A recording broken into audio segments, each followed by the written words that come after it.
Everyone, my name is Krishnaveni. Welcome to Pharmapedia. So ఇంతకు ముందు వీడియోలో ప్యాకేజింగ్ ఆఫ్ ఫార్మాస్యూటికల్స్ దాంట్లో మనం కంటైనర్స్ గురించి నేర్చుకున్నాం. సో కంటైనర్స్ అంటే ఏంటిది, ఏ టైప్స్ ఆఫ్ కంటైనర్స్ ఉంటాయి, అవన్నీ నేర్చుకున్నాం కదా. సో దాంట్లో ఇప్పుడు గ్లాస్ కంటైనర్స్. సో ఇప్పుడు మనం డ్రగ్ ప్రిపేర్ చేసినప్పుడు గ్లాస్ కంటైనర్స్ లో స్టోర్ చేస్తాం.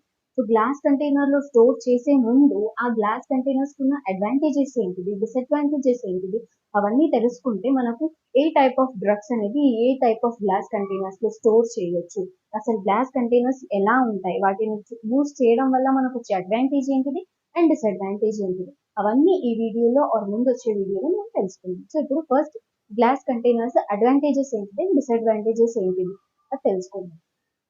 ఫస్ట్ ఏంటిది, glass containers advantages. First glass containers use చేయడం వల్ల మనకు వచ్చే అడ్వాంటేజ్ ఏంటిది, మన డ్రగ్ ప్రోడక్ట్ ఎలా ఉంటుంది.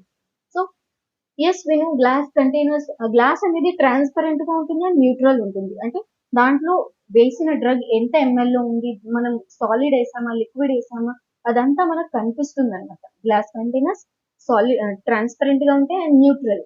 నార్మల్లీ చాలా వరకు గ్లాస్ కంటైనర్స్ రియాక్ట్ అవ్వవు, న్యూట్రల్ గా ఉంటాయి. And available in various shapes and sizes. Different different shapes లో, అంటే గ్లాస్ ని మనం మెల్ట్ చేసి మనకు కావాల్సిన విధంగా మనం ఆ గ్లాస్ కంటైనర్ ని మౌల్డ్ చేసుకోవచ్చు. డిఫరెంట్ షేప్స్ లో, సైజెస్ లో ఆ గ్లాస్ కంటైనర్ ని మనం ప్రిపేర్ చేసుకోవచ్చు. Can withstand the variation in temperature and pressure during sterilisation. Yes, అయితే మనం గ్లాస్ కంటైనర్స్ ని ఫస్ట్ దాంట్లో డ్రగ్ స్టోర్ చేయాలంటే ఫస్ట్ ఆ గ్లాస్ కంటైనర్ స్టెరైల్ గా ఉండాలి కదా. స్టెరైల్ గా ఉండాలంటే మనం దాన్ని స్టెరిలైజ్ చేయాలి.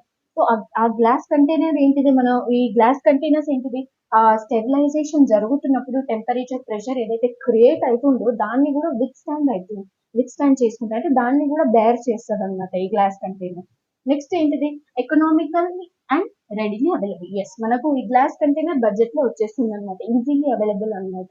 And can protect photo sensitive medicaments. Yes, కొన్ని ఈ డ్రగ్స్ ఉంటాయి కదా, లైక్ అంటే లైట్ కి రియాక్ట్ అవ్వగానే వేరే రియాక్షన్స్ జరిగిపోయి ఆర్ మెల్ట్ అయిపోయి ఆర్ ఫర్దర్ కలర్ చేంజెస్ జరిగే డ్రగ్స్ ఉంటాయి కదా. మనం కంటైనర్స్ లో టైప్ ఆఫ్ కంటైనర్స్ లో ఒకసారి చెప్పుకున్నాం, ఒకసారి వెళ్ళి మీరు చూస్తే మీకు photo sensitive drugs A type of container లో స్టోర్ చేస్తామనేది తెలుస్తుంది. సో ఆ ఫోటో సెన్సిటివ్ మెడికమెంట్స్ ని కూడా ఈ గ్లాస్ కంటైనర్ ప్రొటెక్ట్ చేయగలుగుతుంది అనమాట, ప్రొటెక్ట్ చేస్తుంది.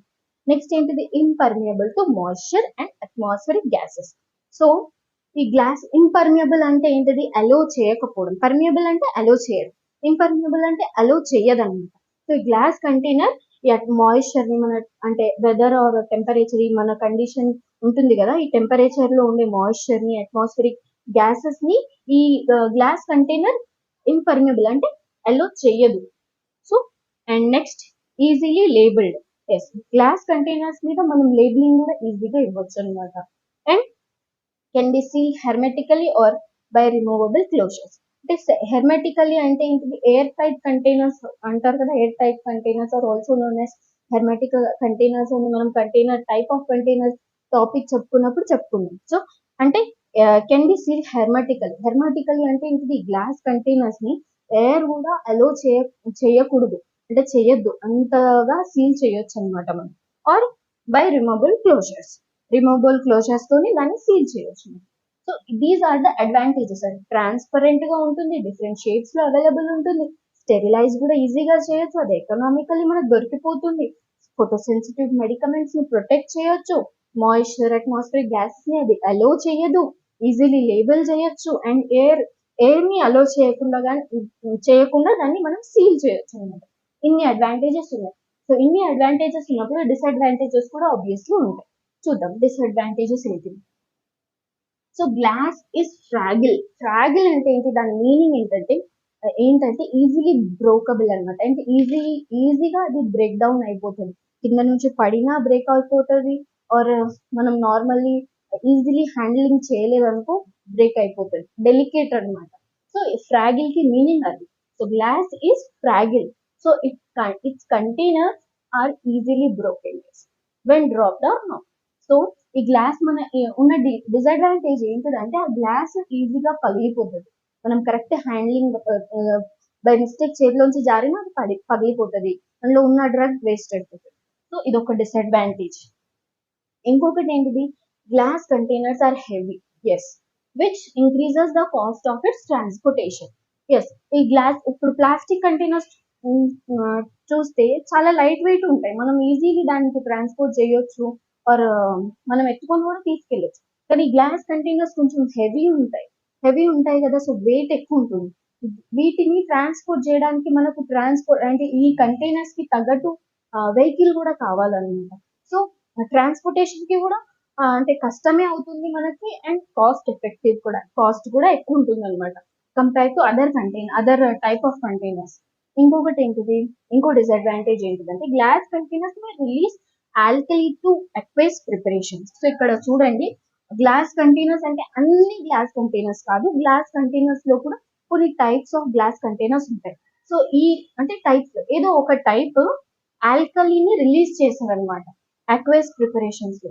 సో ఈ గ్లాస్ కంటైనర్స్ ఆల్కలీ మన ప్రిపరేషన్స్ ఉంటాయి కదా, లైక్ సిరప్స్ కానీ లిక్విడ్ ప్రిపరేషన్స్ ఏదైనా ఉంటాయి కదా అక్వైస్ ప్రిపరేషన్స్, వాటిలో ఆల్కలీని రిలీజ్ చేసే ఛాన్సెస్ ఉంటాయండి.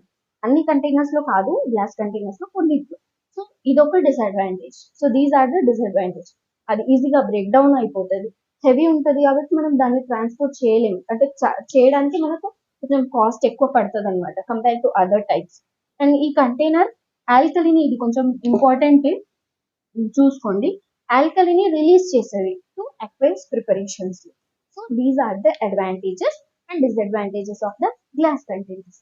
సో ఈ వీడియో మీకు హెల్ప్ అయిందని అనుకుంటున్నాను. మీకు హెల్ప్ అయితే మీ ఫ్రెండ్స్ కి షేర్ చేయండి, వాళ్ళకు కూడా హెల్ప్ అవుతుంది. నా ఛానల్ని సబ్స్క్రైబ్ చేయండి, లైక్ చేయండి, కమెంట్ చేయండి. నేను ఏదైనా పాయింట్ మిస్ అయి ఉంటే ఆర్ మీరు ఏదైనా పాయింట్ దీంట్లో యాడ్ చేయాలి అనుకుంటే కమెంట్ చేయండి, ఈ వీడియో చూసే వాళ్ళకి హెల్ప్ అవుతుంది. So thank you.